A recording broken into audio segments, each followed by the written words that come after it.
I'm live, but it says unable to connect to chat, so I'm going to pop that out.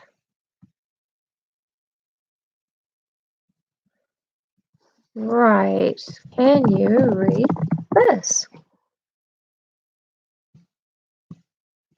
This is not a fun way to do it, really. Yeah, that is supposedly live chat. Yes! Hey, John, how you doing? Oh, I gotta text Evelyn again. She wants, no, I offered to text when I'm about to do Dracula because, you know, Twitter's algorithm where it's like, we know what you want to see, and it's nothing from anybody that you actually follow.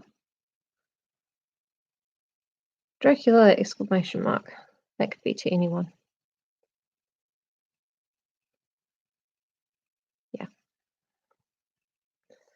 I've unfollowed people by accident before and never noticed because the algorithm doesn't actually tell you anything.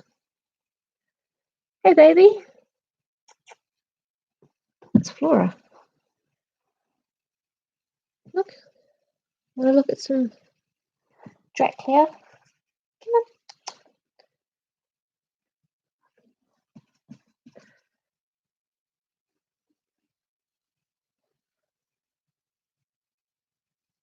I need to go and get more cat treats, I think. Hi Julie. Yeah, I think it must be.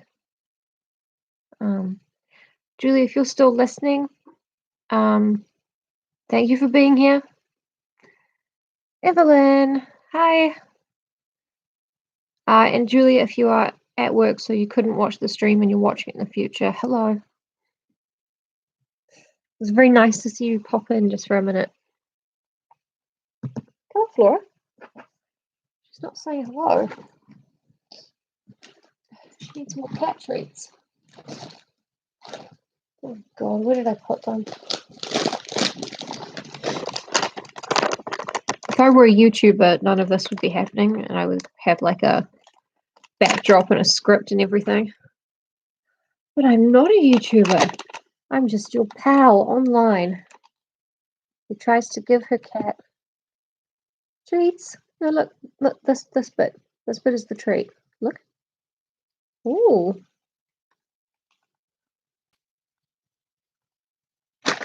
Oh. Such an idiot. You really have no sense of how to pick up a treat in your mouth. She's got no idea.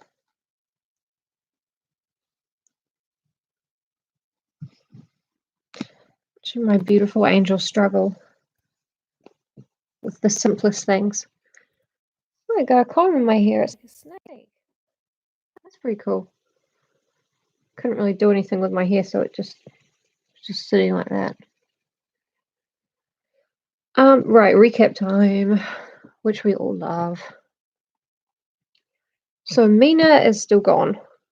Jonathan's still gone. There was a lengthy and excruciating newspaper article about a wolf escaping from the zoo. From the wolf department of the zoo. And a man with a working class style accent, which I portrayed as Cornish for some reason. Till it struck me that obviously it would have to be Cockney, and I just didn't change. And then, excitingly, people keep fucking up Lucy's care and protection, throwing out all the garlic in her room and that kind of thing. And unfortunately, her mother dies. Like, a wolf jumps up at the window and scares them both so badly that Lucy and her mum headbutt each other, and her mum dies and falls on top of her, and Lucy can't move or get out. And it's written in a way that is very horrifying and very traumatizing for Lucy, but also in a way that's kind of slapstick and funny. Yes, all right. We'll go outside. You're making me look bad.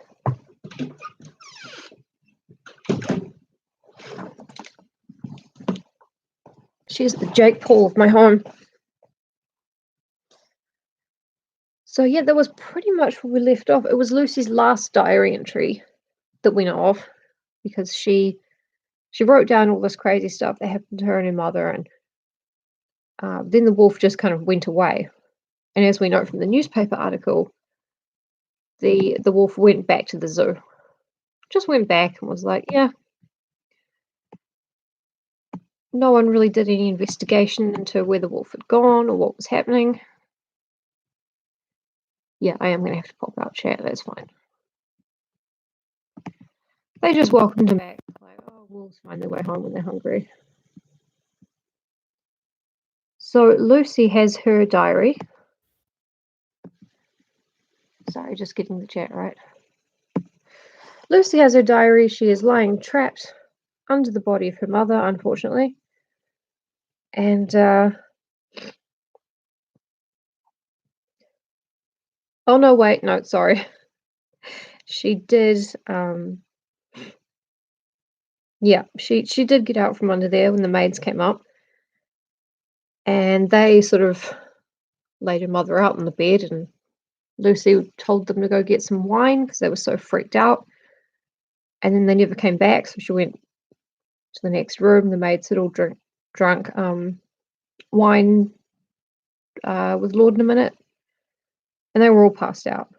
So she was just like, oh no.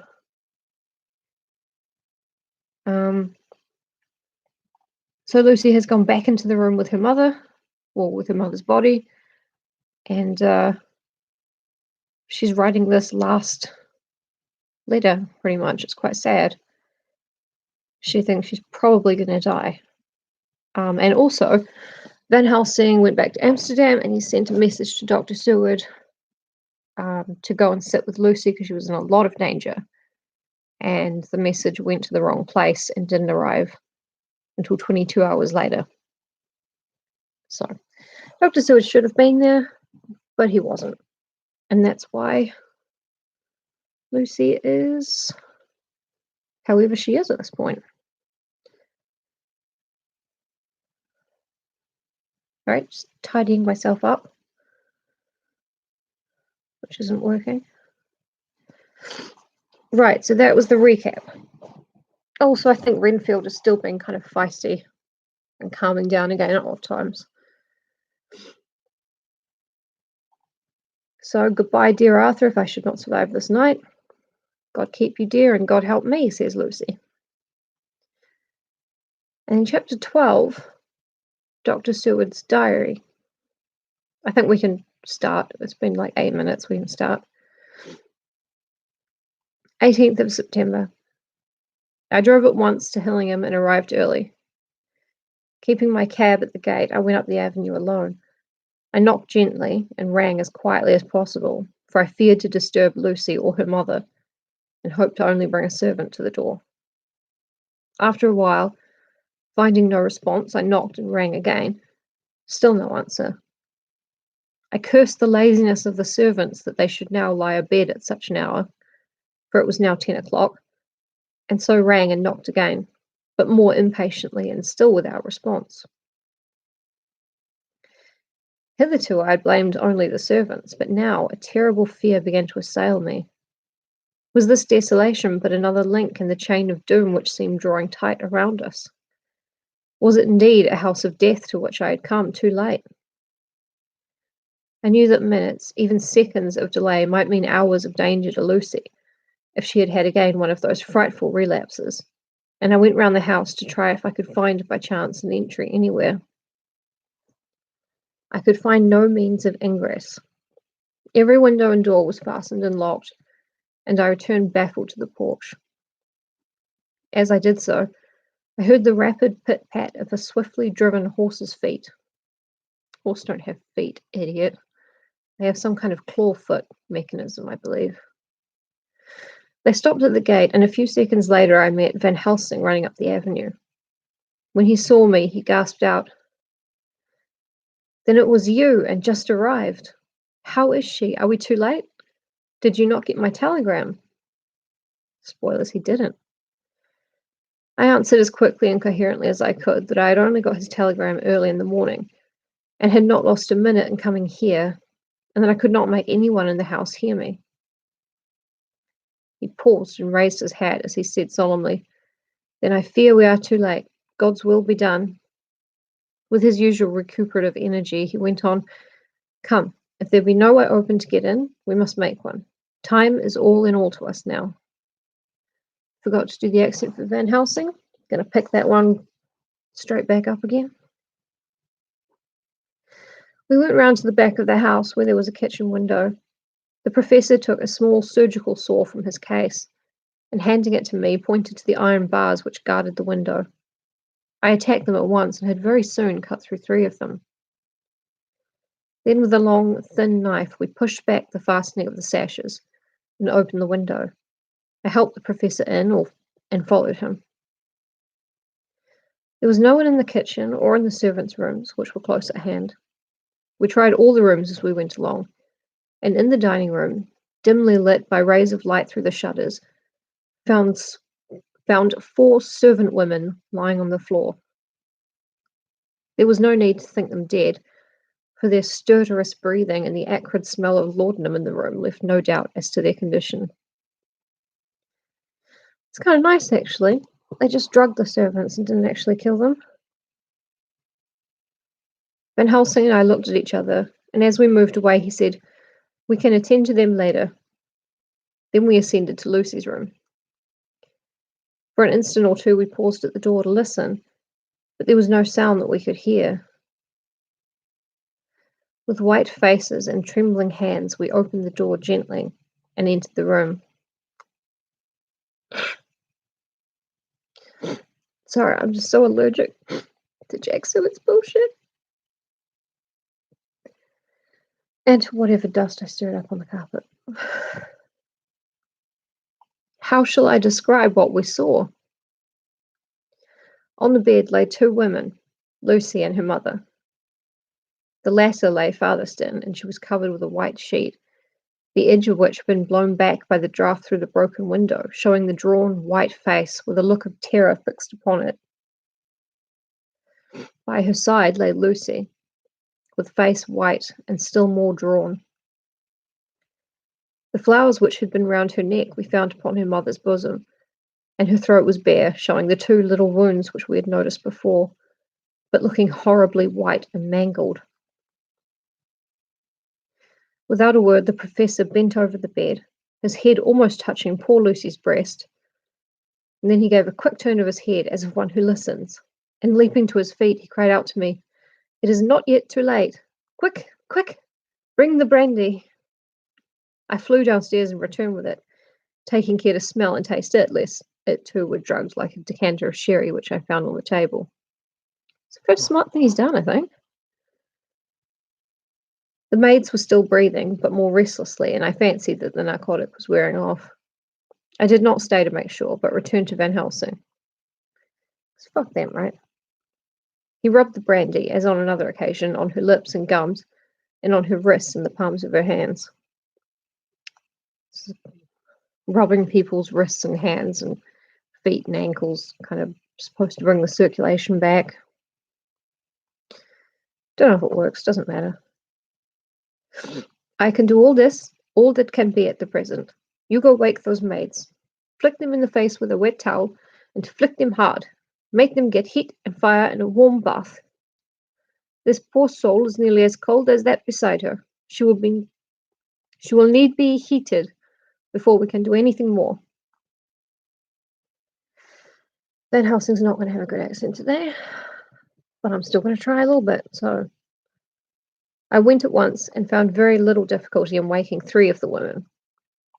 The 4th was only a young girl, and the drug had evidently affected her more strongly, so I lifted her on the sofa and let her sleep. The others were dazed at first, but as remembrance came back to them, they cried and sobbed in a hysterical manner. I was stern with them, however, and would not let them talk. I told them that one life was bad enough to lose, and that if they delayed, they would sacrifice Miss Lucy. So, sobbing and crying, they went about their way, half clad as they were, and prepared fire and water. Fortunately, the kitchen and boiler fires were still alive, and there was no lack of hot water. I love Dr. Seward. He still doesn't, by which I mean I hate him, obviously. He still doesn't know what's happening to Lucy. He knows that it has happened again. And he's just like, these are eyewitnesses. I forbid them to speak of their ordeal to me, even though that might give me clues about what's going on with Lucy and she's, nearly dying or whatever. Nope, fuck it. Nothing they say could possibly be interesting because they are, after all, servant women. The worst kind of women.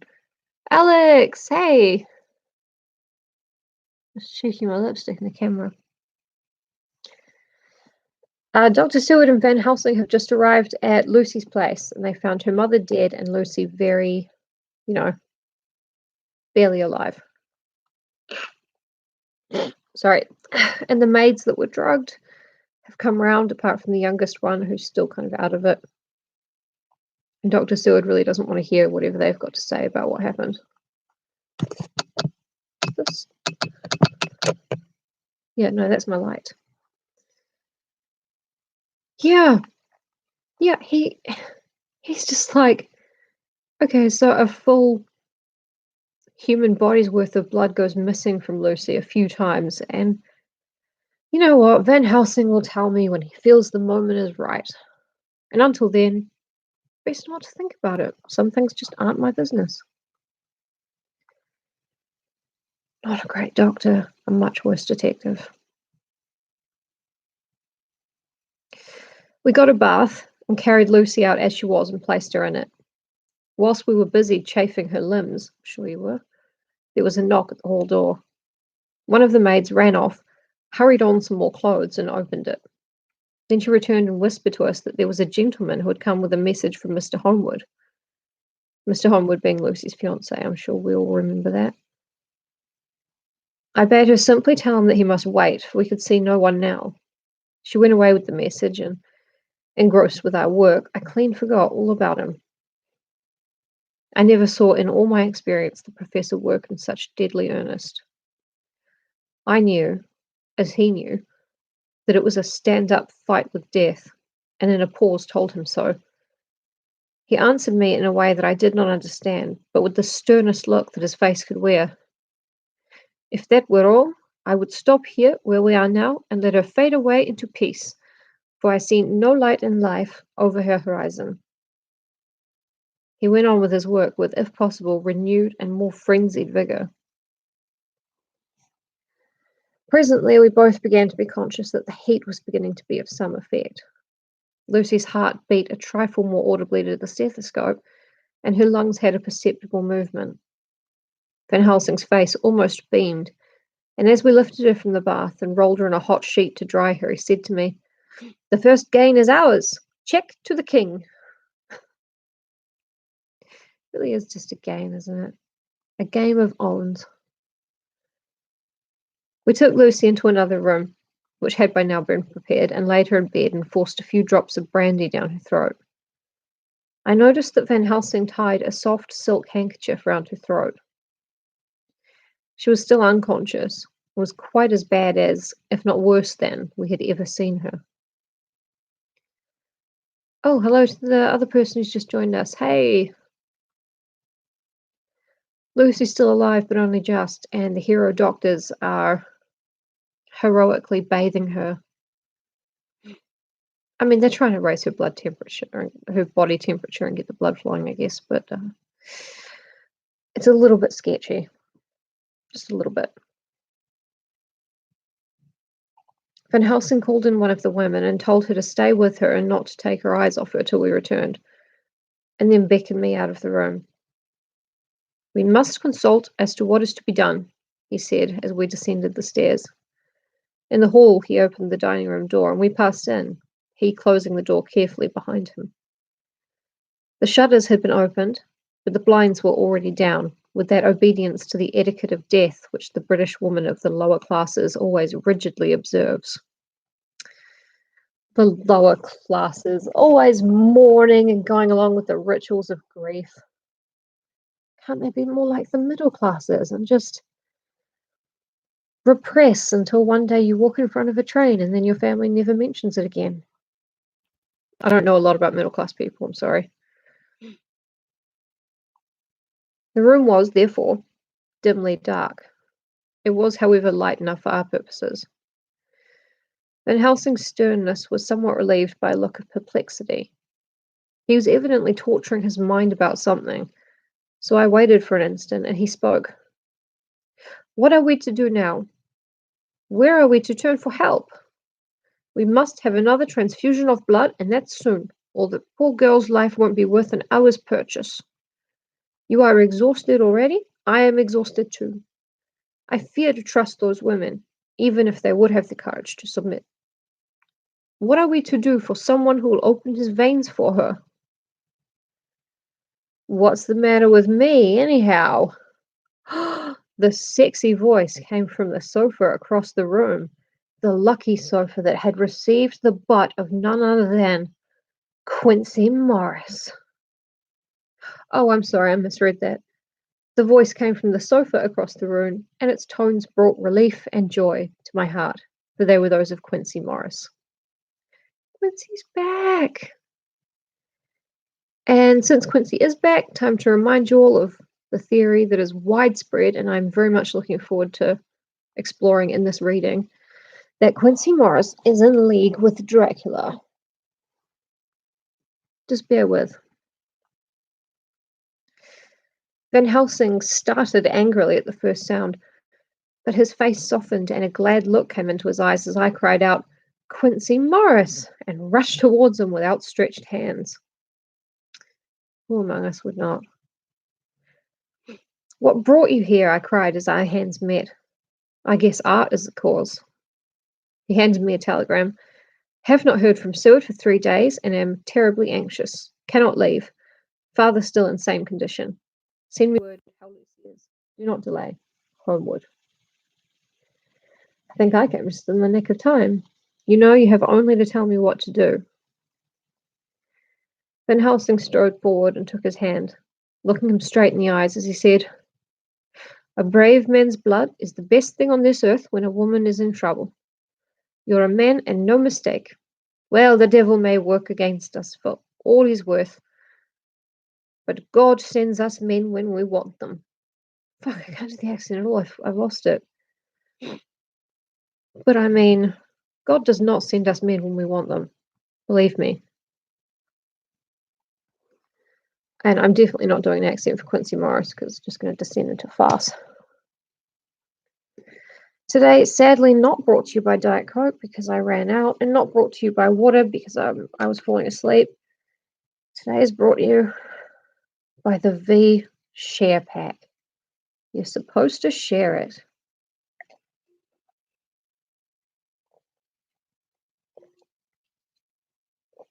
I am not sharing it.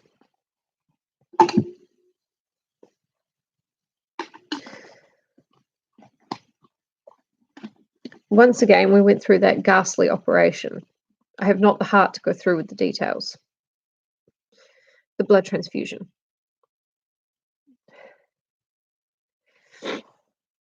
Sharing it in Sprite? I don't know what that means.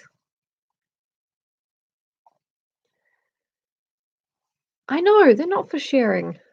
They're for resealing so that you can take them with you to places where you might need to hide them in your handbag. Oh yeah, I'm sharing it in spirit with all of you. And I'm apologizing to my own teeth. Sorry, guys.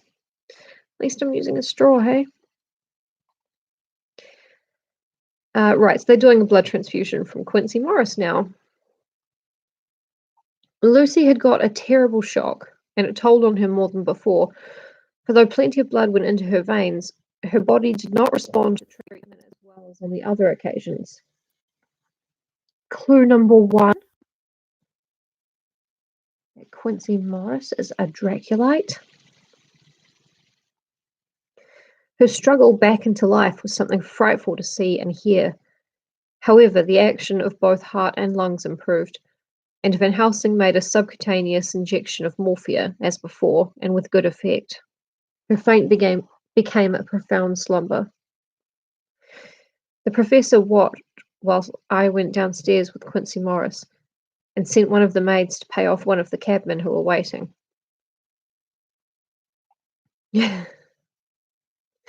That's right, there are no hemo boys. The himbo molecule. I left Quincy lying down after having a glass of wine and told the cook to get ready a good breakfast. Then a thought struck me, and I went back to the room where Lucy now was. I keep thinking I'm going to sneeze, sorry. I'm not doing it though. When I came softly in, I found Van Helsing with a sheet or two of notepaper in his hand. He had evidently read it and was thinking it over as he sat with his hand to his brow. There was a look of grim satisfaction in his face, as of one who has had a doubt solved. He handed me the paper, saying only, "It dropped from Lucy's breast when we carried her to the bath." And it's obviously the very sad goodbye letter that Lucy wrote when she was pretty sure a Dracula was coming in her window. She doesn't know what it was. It was specks coalescing into a big dark shadow. It just looked deadly, I guess. Oh, man. The automatic air freshener, I put the frequency way down, like to the lowest frequency, because it was this place is not big enough for it to be on the high frequency. And now it's timed perfectly to jump scare me. It's kind of cool. I mean, it keeps me alert and awake. Right, Lucy's letter. When I had read it, I stood looking at the professor, and after a pause asked him, "In God's name, what does it all mean? Was she? Or is she mad? Or what sort of horrible danger is it?" I'm not putting a candle in front of it. I'm pretty sure that, yeah, I'm too old for that kind of behavior. I'm going to be thinking about it. Flamethrowers from now on. I was so bewildered that I did not know what to say more. Yeah, it is. That's why I have this couch with its back to the door. So that every time you guys knock, it gives me a jump scare. So far, it has not been working. It's good. I mean, this is what happens when you don't share information. Lucy didn't know what was happening to her. If she did, when she was feeling better, maybe she would have taken, more precautions. Maybe she would have sent a letter to Dr. Seward being like, "Hey, can you sit with me tonight?" Maybe she would have kept the garlic flowers on her person rather than putting them on her mother's body, because that's what we do with bodies. We give them some flowers. Lucy would be alive today if she knew what was going on. Fuck you, Van Helsing. Van Helsing put out his hand and took the paper, saying, "Do not trouble about it now. Forget it for the present. You shall know and understand it all in good time, but it will be later. And now, what is it that you came to me to say?" This brought me back to fact, and I was all myself again. "I came to speak about the certificate of death. If we do not act properly and wisely, there may be an inquest, and that paper would need to be produced. I am in hopes that we need have no inquest, for if we had, it would surely kill poor Lucy, if nothing else did. I know, and you know, and the other doctor who attended her knows, that Mrs. Westenra had disease of the heart, and we can certify that she died of it. Let us fill up the certificate at once, and I shall take it myself to the registrar and go on to the undertaker." Oh, it's a rough day for Arthur Holmwood. I mean, bad news, his dad is very sick and he can't be with Lucy in her time of need. Good news, no mother-in-law. What better wedding present? Bad news, kind of got blood cut like Quincy Morris giving Lucy a transfusion. A mixed bag for Art Homewood. Good. Oh, my friend John. Well thought of. Truly, Miss Lucy, if she be sad in the foes that beset her, is at least happy in the friends that love her. 1, 2, 3, all open their veins for her, besides one old man. Ah, yes, I know, friend John. I am not blind. I love you all the more for it. Now go. This is all over the place, this accent. I'm going to stop apologizing for the accent and getting mad at myself for doing a weird whatever it is I'm doing. I'm going to stop doing that because I'm pretty sure it's annoying. But just be aware that I am very annoyed that it's, for some reason, not working today. In the hall, I met Quincy Morris with a telegram for Arthur telling him that Mrs. Westerner was dead, that Lucy also had been ill but was now going on better, and that Van Helsing and I were with her. I told him where I was going, and he hurried me out. But as I was going, said, "When you come back, Jack, may I have 2 words with you, all to ourselves?" I nodded in reply and went out. I found no difficulty about the registration and arranged with the local undertaker to come up in the evening to measure for the coffin and to make arrangements. When I got back, Quincy was waiting for me. I told him I would see him as soon as I knew about Lucy, and went up to her room. She was still sleeping, and the professor seemingly had not moved from his seat at her side. Yeah, he hasn't, because he is one of the very few people who know the risks.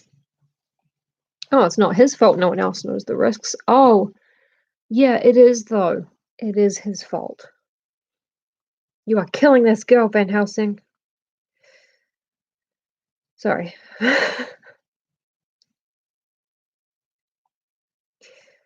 From his putting his finger to his lips, I gathered that he expected her to wake before long and was afraid of forestalling nature. So I went down to Quincy and took him into the breakfast room where the blinds were not drawn down and which was a little more cheerful, or rather less cheerless, than the other rooms. When we were alone, he said to me, "Jack Seward, I don't want to shove myself in anywhere where I've got no right to be, but this is no ordinary case. You know I love that girl and wanted to marry her. But although that's all past and gone, I can't help feeling anxious about her all the same. What is it that's wrong with her? The Dutchman, and a fine old fellow he is, I can see that, said that time you took him into the room that you must have another transfusion of blood, and that both you and he were exhausted. Now, I know well that you medical men speak in camera, and that a man must not expect to know what they consult about in private. But this is no common matter, and whatever it is, I've done my part. Is not that so?" "That's so," I said, and he went on, "I take it that both you and Van Helsing had done already what I did today. Is not that so?" "That's so." And I guess Art was in it too. When I saw him 4 days ago down at his own place, he looked queer. I have not seen anything pulled down so quick since I was on the pampas and had a mare that I was fond of go to grass all in a night. One of those big bats that they call vampires had got at her in the night, and what with his gorge and the vein left open, there wasn't enough blood in her to let her stand up, and if I had to put a bullet through her, she lay. Jack, if you may tell me without betraying confidence, Arthur was the first. Was not that so?" As he spoke, the poor fellow looked terribly anxious. He was in a torture of suspense regarding the woman he loved, and his utter ignorance of the terrible mystery which seemed to surround her intensified his pain. His very heart was bleeding, and it took all the manhood of him, and there was a royal lot of it too, to keep him from breaking down. That's a real sentence. I didn't make that up. I didn't embellish it. It really did take all of Quincy Morris's manhood, uh, and there was a royal lot of it too. Absolutely royal manhood. And that kept him from breaking down, which I think is lovely. Such a child. I paused before answering. I know.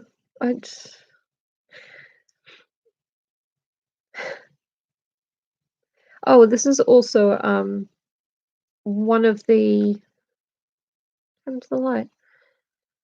This is also one of the ideas that people, have for thinking that Quincy Morris is in league with Dracula. Was it a vampire bat, or did he actually encounter Dracula, before any of this, any of the events of this novel? Dracula ate my horse, and it took all my royal manhood not to break down.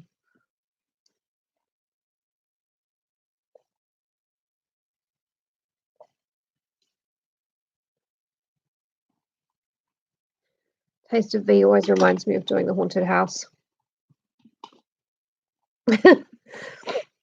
Dracula ate my horse.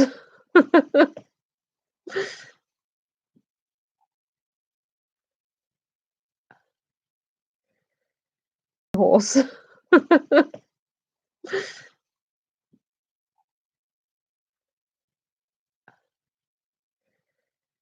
Secret.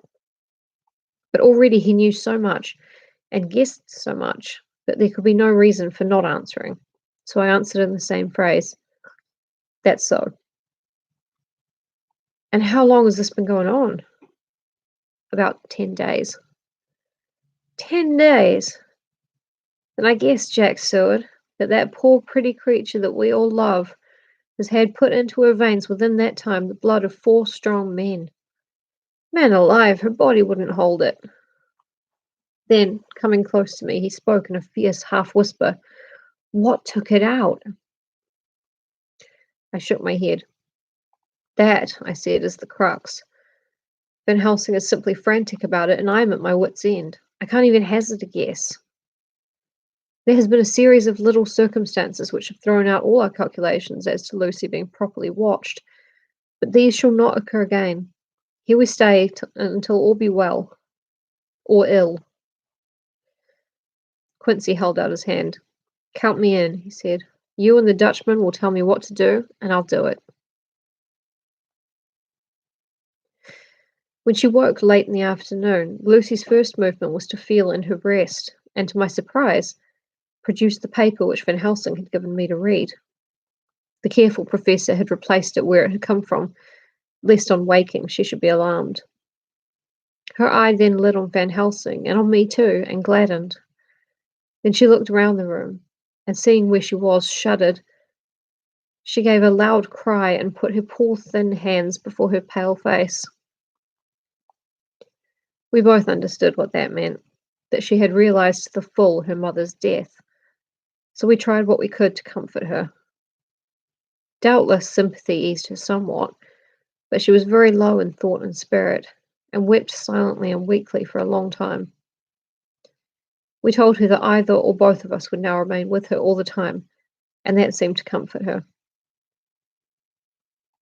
Towards dusk she fell into a doze. Here a very odd thing occurred. While still asleep, she took the paper from her breast and tore it in two.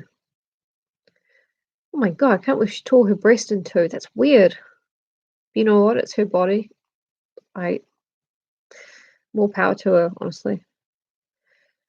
Van Helsing stepped over and took the pieces from her. All the same, however, she went on with the action of tearing, as though the material was still in her hands. Finally, she lifted her hands and opened them as though scattering the fragments. Van Helsing seemed surprised, and his brows gathered as if in thought, but he said nothing.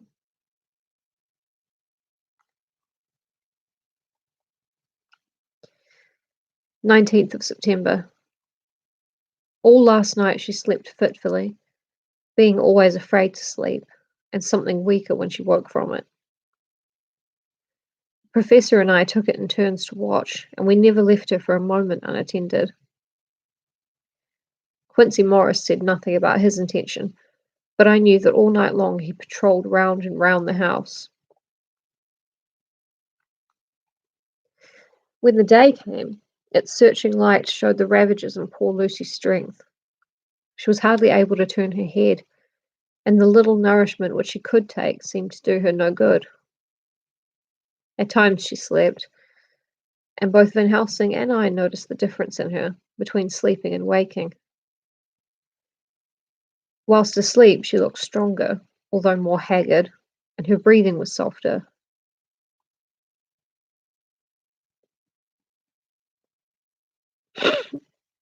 Nope, not gonna sneeze. No, it's not gonna sneeze. It's not gonna. Fuck it.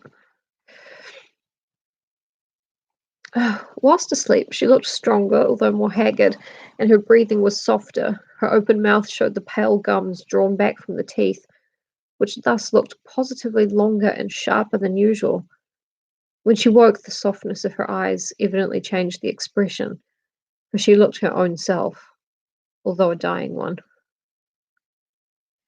In the afternoon, she asked for Arthur, and we telegraphed for him. Quincy went off to meet him at the station. When he arrived, it was nearly 6 o'clock, and the sun was setting full and warm, and the red light streamed in through the window and gave more colour to the pale cheeks. When he saw her, Arthur was simply choking with emotion, and none of us could speak. In the hours that had passed, the fits of sleep, or the comatose condition that passed for it, had grown more frequent, so that the pauses when conversation was possible were shortened. Arthur's presence, however, seemed to act as a stimulant. She rallied a little and spoke to him more brightly than she had done since we arrived. He too pulled himself together and spoke as cheerily as he could, so that the best was made of everything. It was now nearly 1 o'clock, and he and Van Helsing are sitting with her. I am to relieve them in a quarter of an hour, and I am entering this on Lucy's phonograph. Until 6 o'clock, they are to try to rest. I fear that tomorrow will end our watching, for the shock has been too great. The poor child cannot rally. God help us all. Dr. Seward is already into the whole, God help us all. And as far as he knows, it's just, one woman is going to die. Which, nothing wrong with that. He's just not really saving himself a lot of range for when the situation becomes more serious. That's all. Letter, Mina Harker to Lucy Westenra, unopened by her, 17th September. He does. He says about absolutely everything. We're out of gloves. God help us all. 2 women did die. Oh, God help us all. God help us all. I think I ran out of biodegradable bowls. God help us all. My dearest Lucy, it seems an age since I heard from you, or indeed since I wrote. You will pardon me, I know, for all my faults when you have read all my budget of news. Oh, will she though? Well, I got my husband back all right. When we arrived at Exeter, there was a carriage waiting for us, and in it, though he had an attack of gout, Mr. Hawkins.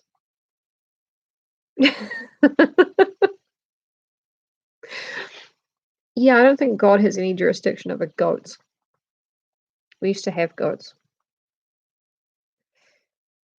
He took us to his house where there were rooms for us, all nice and comfortable, and we dined together. After dinner, Mr. Hawkins said, My dears, I want to drink your health and prosperity, and may every blessing attend you both.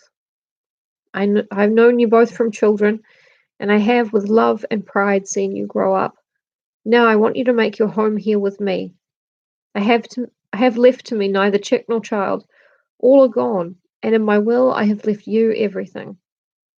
I cried, Lucy dear, as Jonathan and the old man clasped hands. Our evening was a very, very happy one. Aww. Hey, Father Dog, what's up? My light's still on? Oh, it's just the sunlight behind me. Getting darker. Helps a little bit. So here we are, installed in this beautiful old house. I've lost the chat. Bear with. Got it. So here we are installed in this beautiful old house. and from both my bedroom and the drawing room I can see the great elms of the cathedral close, with their great black stems standing out against the old yellow stone of the cathedral. And I can hear the rooks overhead cawing and chattering and gossiping all day, after the manner of rooks and humans. I am busy, I need not tell you, arranging things and housekeeping. Jonathan and Mr. Hawkins are busy all day, for now that Jonathan is a partner, Mr. Hawkins wants to tell him all about the clients. Oh, Mr. Hawkins is so lovely. He's just gotten himself a completely free housekeeper and an employee who's no more excuses for being late for work. Pretty good. I mean, he's not using his house after he dies. How is your dear mother getting on? I wish I could run up to town for a day or two to see you, dear, but I dare not go yet with so much on my shoulders, and Jonathan wants looking after still. He is beginning to put some flesh on his bones again, but he was terribly weakened by the long illness. Even now he sometimes starts out of his sleep in a sudden way, and awakes all trembling until I can coax him back to his usual placidity. However, thank God, these occasions grow less frequent as the days go on, and they will in time pass away altogether, I trust. And now I have told you my news, let me ask yours. Oh, Mina.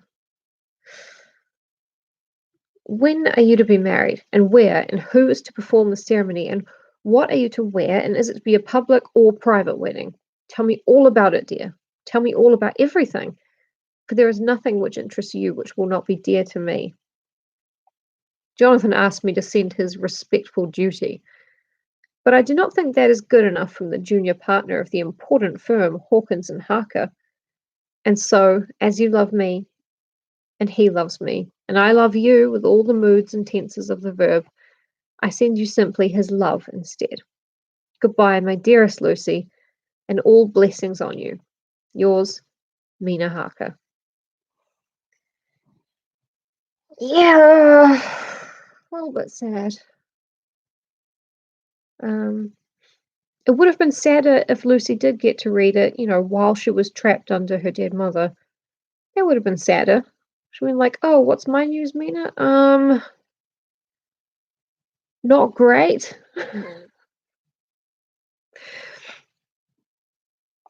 Oh, and now we're getting a little bit of Renfield. Report from Patrick Hennessy, MD, MRC, SLQC, PI, etc., to John Seward, MD. He's a fancy man. He's got a lot of letters after his name. All of them, just about. To John Seward, MD, 20th September. My dear sir, in accordance with your wishes, I enclose report of the conditions of everything left in my charge. With regard to patient Renfield, there is more to say. He has had another outbreak, which might have had a dreadful ending, but which, as it fortunately happened, was unattended with any unhappy results. This afternoon, a carrier's cart with 2 men made a call at the empty house whose grounds abut on ours, the house to which, you will remember, the patient twice ran away. It's Dracula's house. The men stopped at our gate to ask the porter their way, as they were strangers. I was myself looking out of the study window, having a smoke after dinner, and saw one of them come up to the house. As he passed the window of Renfield's room, the patient began to rate him from within, and called him all the foul names he could lay his tongue to.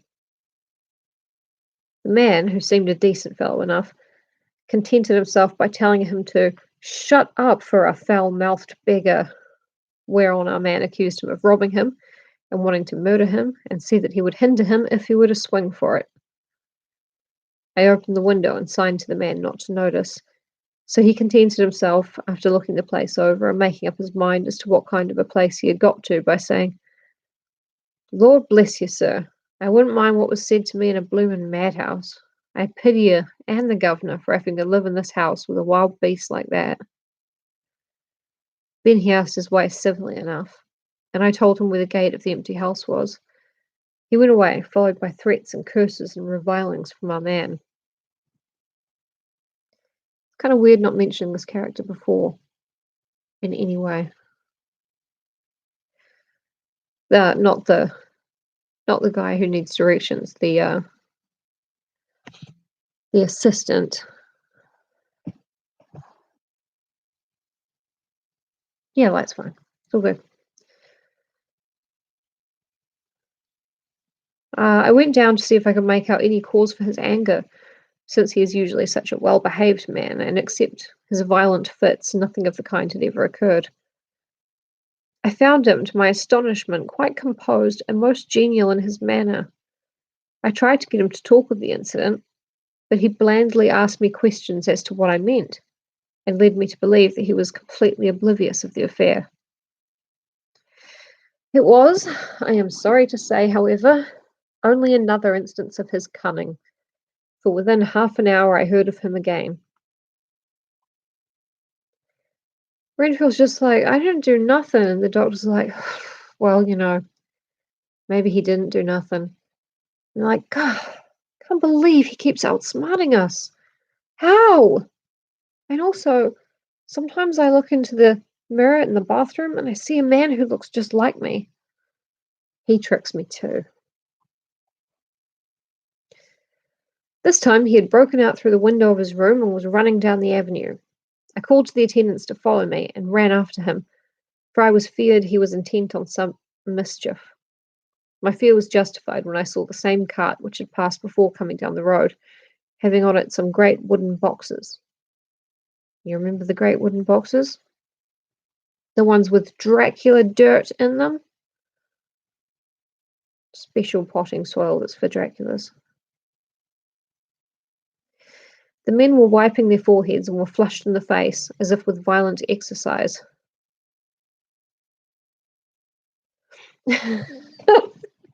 He totally would. He would be like, perhaps Professor Van Helsing could explain this door to me. Why, perhaps he can open it. Yeah. And then Van Helsing would let a bunch of other people run into the door because he'll tell you when the time is right. Before I could get up to him, the patient rushed at them, and pulling one of them off the cart, began to knock his head against the ground. If I had not seized him just at the moment, I believe he would have killed the man then and there. The other fellow jumped down and struck him over the head with the butt end of his heavy whip. It was a terrible blow, but he did not seem to mind it, but seized him also and struggled with the three of us, pulling us to and fro as if we were kittens. You know I am no lightweight, and the others were both burly men. At first he was silent in his fighting, but as we began to master him, and the attendants were putting a straight waistcoat on him, he began to shout, I'll frustrate them. They shan't rob me. They shan't murder me by inches. I'll fight for my lord and master, and all sorts of similar incoherent ravings. It was with very considerable difficulty that they got him back to the house and put him in the padded room. One of the attendants, Hardy, had a finger broken. However, I said it all right, and he is going on well. The two carriers, every time I look up, it's gone very dark and very blue, like I'm underwater. The two carriers were at first loud in their threats of actions for damages, and promised to rain all the penalties of the law on us. Their threats were, however, mingled with some sort of indirect apology for the defeat of the two of them by a feeble madman. They said that if it had not been for the way their strength had been spent in carrying and raising the heavy boxes to the cart, they would have made short work of him. They gave as another reason for their defeat the extraordinary state of drought to which they had been reduced by the dusty nature of their occupation, and the reprehensible distance from the scene of their labours of any place of public entertainment. A bar, or pub, if you will.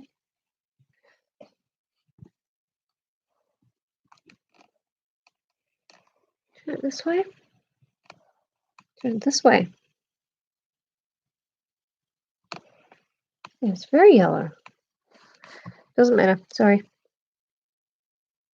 I quite understood their drift, and after a stiff glass of grog, or rather more of the same, and with each a sovereign in hand, they made light of the attack, and swore that they would encounter a worse madman any day for the pleasure of meeting so bloomin' good a bloke as your correspondent. I took their names and addresses in case they might be needed. They are as follows: Jack Smollett of Dudding's Rents, King George's Road, Great Walworth, and Thomas Snelling, Peter Farley's Row, Guide Court, Bethnal Green. They are both in the employment of Harris and Sons, Moving and Shipment Company, Orange Masters Yard, Soho. I shall report to you any matter of interest occurring here, and shall wire you at once if there is anything of importance. Believe me, dear sir, yours faithfully, Patrick Hennessy.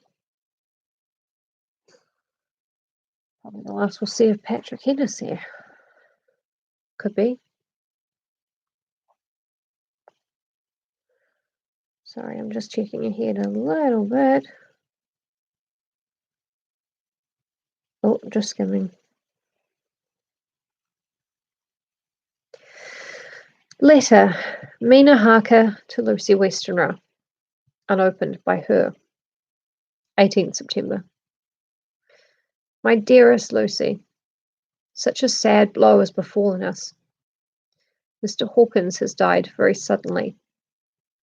Some may not think it so sad for us, but we had both come to so love him that it really seems as though we had lost a father. I never knew either father or mother, so the dear old man's death is a real blow to me. Jonathan is greatly distressed.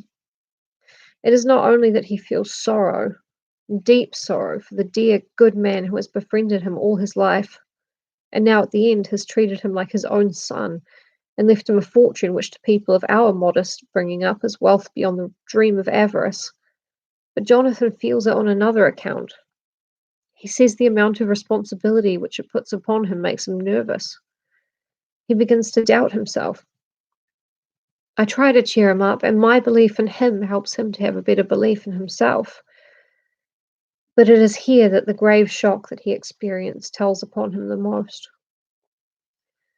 Oh, it is too hard that a sweet, simple, noble, strong nature such as his, a nature which enabled him by our dear good friend's aid to rise from clerk to master in a few years, should be so injured that the very essence of its strength is gone.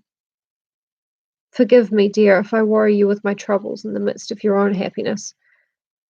But Lucy, dear, I must tell someone, for the strain of keeping up a brave and cheerful appearance to Jonathan tries me, and I have no one here that I can confide in. I dread coming up to London, as we must do the day after tomorrow, for poor Mr. Hawkins left in his will that he was to be buried in the grave with his father. As there are no relations at all, Jonathan will have to be chief mourner. I shall try to run over to see you, dearest, if only for a few minutes. Forgive me for troubling you. With all blessings, your loving Mina Harker. Ooh, Dracula is also a book about parents dying. We've had two. It's about how old people should die, like Dracula, so that young people can live. So the circle of life. No, I think he just liked parental death. It was very big in Victorian times. It happened a lot, and people loved reading about it. Dr. Seward's diary, 20th September. Only resolution and habit can let me make an entry tonight. I am too miserable, too low-spirited, too sick of the world and all in it, including life itself, that I would not care if I heard this moment the flapping of the wings of the angel of death. And he has been flapping those grim wings to some purpose of late, Lucy's mother and Arthur's father, and now let me get on with my work. I duly relieved Van Helsing in his watch over Lucy. We wanted Arthur to go to rest too, but he refused at first. It was only when I told him that we would want him to help us during the day, and that we must not all break down for want of rest, lest Lucy should suffer, that he agreed to go. Van Helsing was very kind to him. Come, my child, he said. Come with me. You are sick and weak, and have had much sorrow and much mental pain, as well as that tax on your strength that we know of. You must not be alone, For to be alone is to be full of fears and alarms. Come to the drawing room, where there is a big fire, and there are 2 sofas. You shall lie on one, and I on the other, and our sympathy will be comfort to one another, even though we do not speak, and even if we sleep." Arthur went off with him, casting back a longing look on Lucy's face, which lay in her pillow almost whiter than the lawn. She lay quite still, and I looked round the room to see that all was as it should be. I could see that the Professor had carried out in this room, as in the other, his purpose of using the garlic. The whole of the window sashes reeked with it, and round Lucy's neck, over the silk handkerchief which Van Helsing made her keep on, was a rough chaplet of the same odorous flowers. Parental Death Weekly. Yeah, I think that's what Charles Dickens used to do. Weren't all his books parental death serials? It's a big genre. Lucy was breathing somewhat stertorously. No idea how to pronounce that. And her face was at its worst, for the open mouth showed the pale gums. Her teeth, in the dim, uncertain light, seemed longer and sharper than they had been in the morning. In particular, by some trick of the light, the canine teeth looked longer and sharper than the rest. I sat down by her, and presently she moved uneasily. At the same moment, there came a sort of dull flapping or buffeting at the window. I went over to it softly, and peeped out by the corner of the blind. There was a full moonlight, and I could see that the noise was made by a great bat, which wheeled around, doubtless attracted by the light, although so dim, and every now and again struck the window with its wings. When I came back to my seat, I found that Lucy had moved slightly, and had torn away the garlic flowers from her throat. I replaced them as well as I could, and sat watching her. Presently she woke, and I gave her food, as Van Helsing had prescribed. She took but a little, and that languidly. There did not seem to be with her now the unconscious struggle for life and strength that had hitherto so marked her illness. It struck me as curious that the moment she became conscious, she pressed the garlic flowers close to her. It was certainly odd that whenever she got into that lethargic state, with the stertorous breathing, she put the flowers from her, but that when she waked, she clutched them close. There was no possibility of making any mistake about this, for in the long hours that followed, she had many spells of sleeping and waking, and repeated both actions many times, suggesting that in her sleep, Lucy is being partially controlled by Dracula, or maybe she just likes him when she's asleep, and not so much when she's awake. At 6 o'clock, Van Helsing came to relieve me. Arthur had then fallen into a doze, and he mercifully let him sleep on. Come on, Sneeze, you can do it.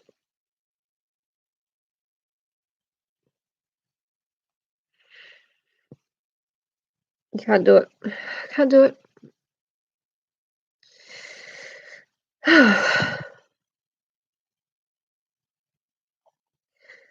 He mercifully let Arthur sleep on.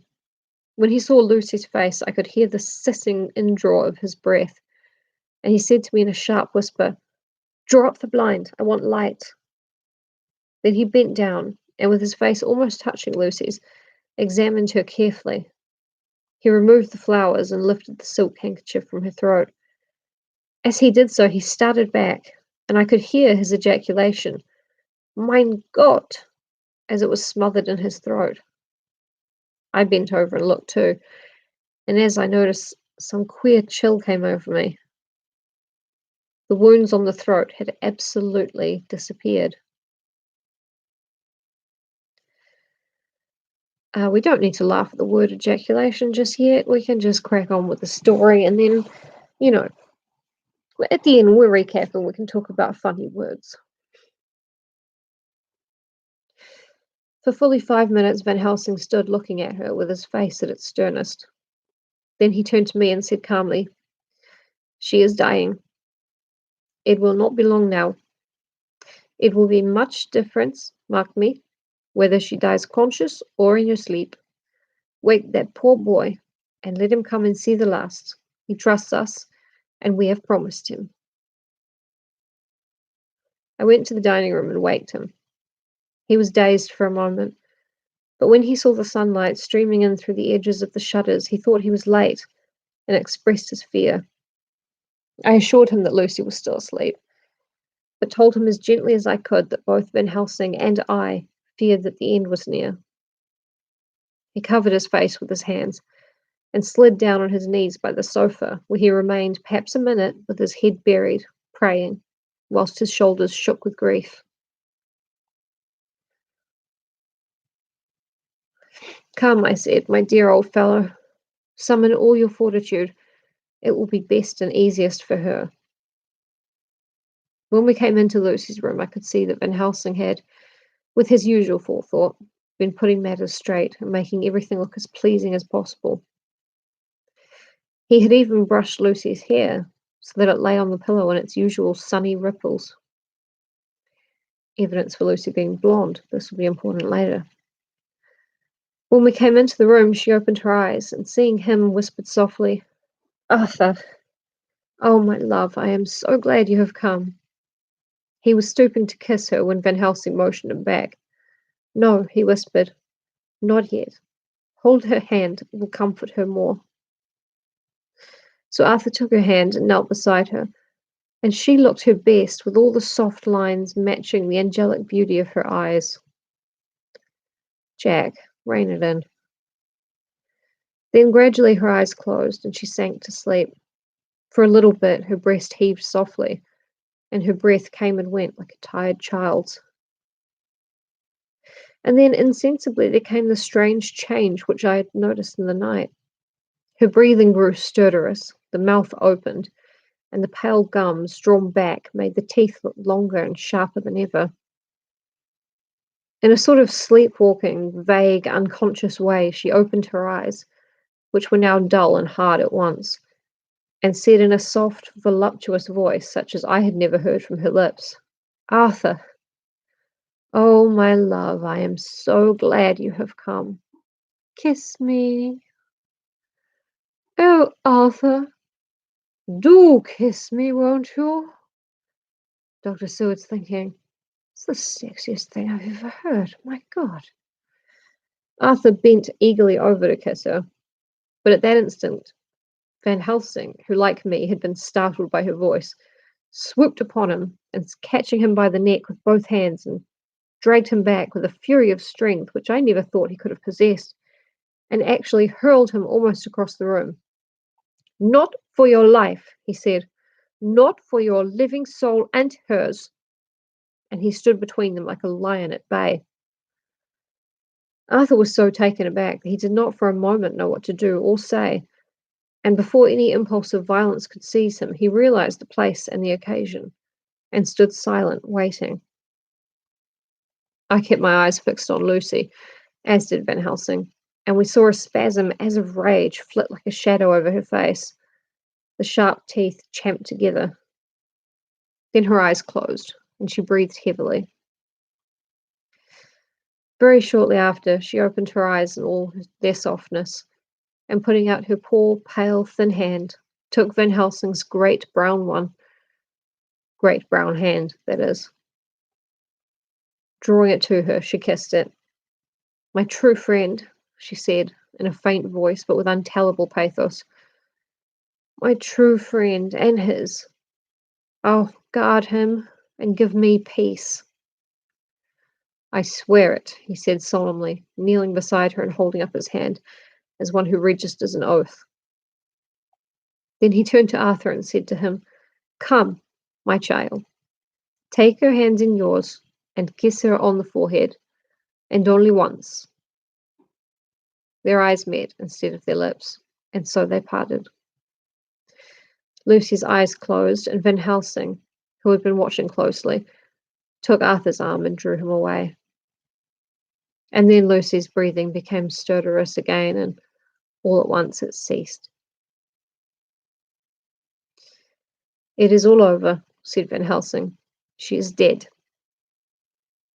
I took Arthur by the arm, and led him away to the drawing room, where he sat down and covered his face with his hands, sobbing in a way that nearly broke me down to see. I went back into the room and found Van Helsing looking at poor Lucy, and his face was sterner than ever. Some change had come across her body. Death had given back part of her beauty. Her brow and cheeks had recovered some of their flowing lines. Even the lips had lost their deadly pallor. It was as if the blood, no longer needed for the working of the heart, had gone on to make the harshness of death as little rude as might be. We thought her dying while she slept, and sleeping when she died. It's a little bit of poetry put in there. I stood beside Van Helsing and said, "Oh, well, poor girl, there was peace for her at last. It is the end." He turned to me and said with grave solemnity, "Not so. Alas, not so. It is only the beginning." When I asked him what he meant, he only shook his head and answered, "We can do nothing as yet. Wait and see." The end of chapter 12. It is very sad. His wait, no, Arthur's father is still alive, but he's sick. Mina and Jonathan's father figure and boss has died. Lucy's mother's died, and now Lucy's died. So there's a lot of death. It's going around, you know. People are just dropping like flies, and are no longer eating flies. If you're Renfield, you're just going crazy on people and talking about the master. So that was, yeah. I just can't remember what voice I did for Van Helsing. I can't understand what voice I'm doing now, but anyway, I hope it's better tomorrow for some reason.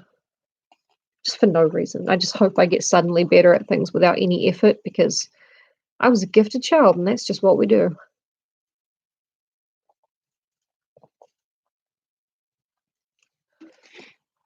Thank you, Alex. And thank you for voting for Bernie. I know that I don't live in America, but America kind of leads the world in many ways, in many very unpleasant ways. And what you do kind of, it resounds through history and also through the globe. So, you know.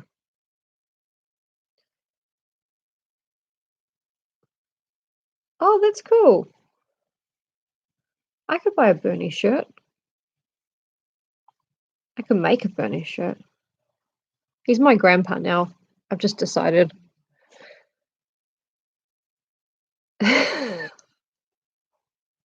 Bernie's daughter and running mate, Megan Sanders. No. I'll wait until he's actually the nominee, and then I'll wait until he's actually sworn in as president, because I think that adding Megan to the Bernie Sanders canon would not help. We got to wait. Oh, cool. At me a link or DM me. Father dog. Yes, we do love socialist grandpapa. Love him dreadfully. He's going to yell us out of horror. Yeah. Big day today. Good luck. All my fingers are crossed for you guys. And yeah, thank you for being here with me today, and please join me tomorrow for more Dracula. Unless things go badly in your election, and then please just look after yourselves. Yeah, Alex, just do something nice for yourself. Try not to think about it, maybe. Play some video games. Put on a nice face mask. Do whatever you do to relax. And we're all praying for you. Good luck out there, soldiers. Bye, everyone. Thanks.